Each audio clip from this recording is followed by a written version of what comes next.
Hey, good morning, everybody. So today I want to show you how to activate some of your pages using alternative papers. So like this one's a paper bag, this one is tissue paper, and how you can lay them over each other or lay them out. So like this one's just plain tissue paper. This one's got both. This one's also got both, but just kind of in a different pattern. So I want to show you how to do those and how to glue them real well so that they stick real good in your sketchbook.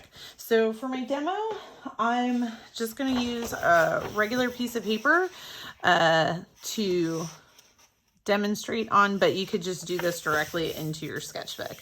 So the first thing is you got to have a surface that you're going to do. So I'm going to do this surface right here. You need to have some type of glue. So we're going to, don't use your Sculpey glue. You got to use like, a glue stick or something like that. Scissors can be helpful.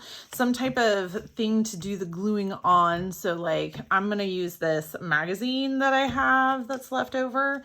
And then you have to have something that you're going to be adding on. So like for the paper bag, you could use a paper bag and just tear it up. You could use a pair of scissors to cut it into things. I generally like to tear it because I like the way that the fuzzy edges look. So I usually, when I'm going to glue something, I tear it. And then for the tissue paper, you can use any color that you want. So you could use a colored paper. You could use just the plain paper. I like it though when it's all crinkly though. So when I start these, I usually kind of roll it into a ball and then like pull it out a little bit so it's not flat anymore. But it's kind of up to you. You can kind of do it either way. I just like the way the crinkles look. So I'm going to start off with I'm going to start off with these ones. So I'll show you how to glue these ones on. So having that extra piece of paper or extra magazine, it doesn't have to be a magazine. It could just be a random piece of newspaper or whatever.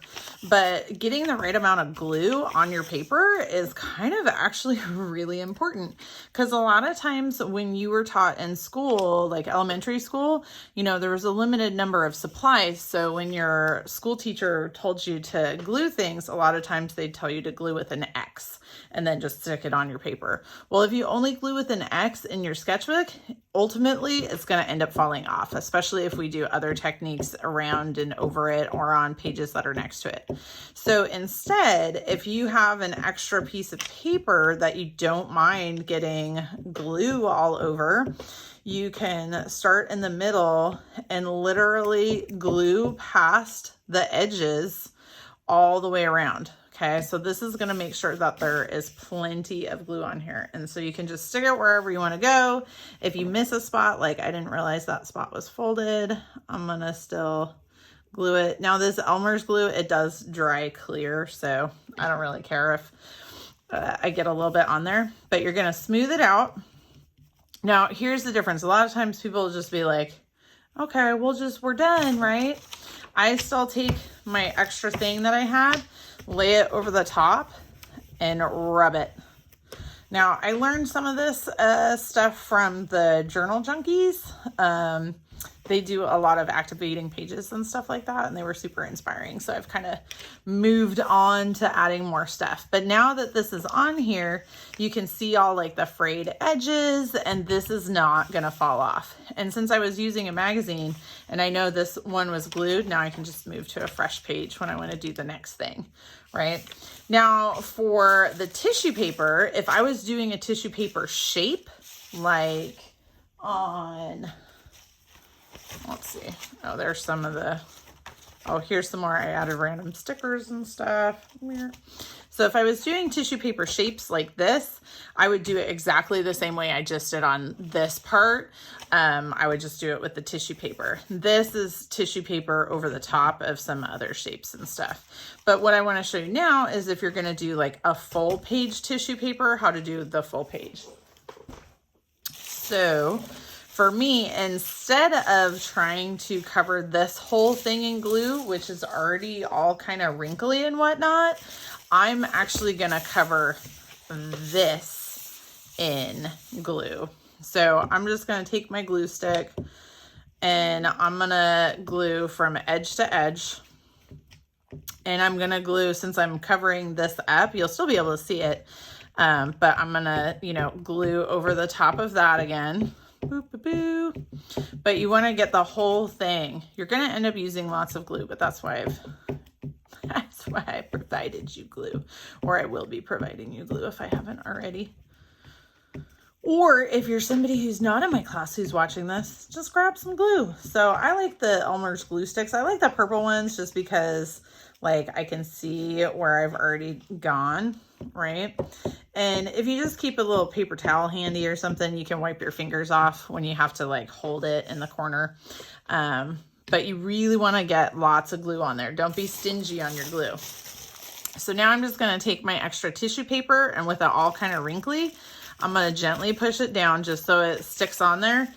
And then I'm going to move it to a clean area just so I don't get glue all over the extra tissue paper.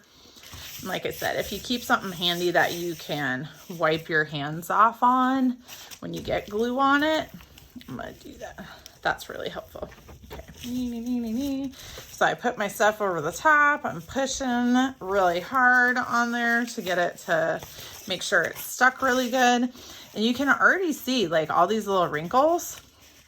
They just look kind of cool, and you can tell where the different stuff is, right? Now I'm going to spend some, if you have a really big fold, I do tend to pull it and unfold it out just so it makes it easier to write on later. But I'm going to go through with my finger and make sure all this stuff is stuck really, really good. But I always think that the crinkly tissue paper, it's super easy, but it just looks really neat. And you can always, like, if you're doing this in your sketchbook, you can layer on top of this. You can write on top of this. It's just now like a cooler looking page, right? So if this was in your sketchbook, you'd have your spiral up here and you would just move the edge of your paper to right here. It's okay.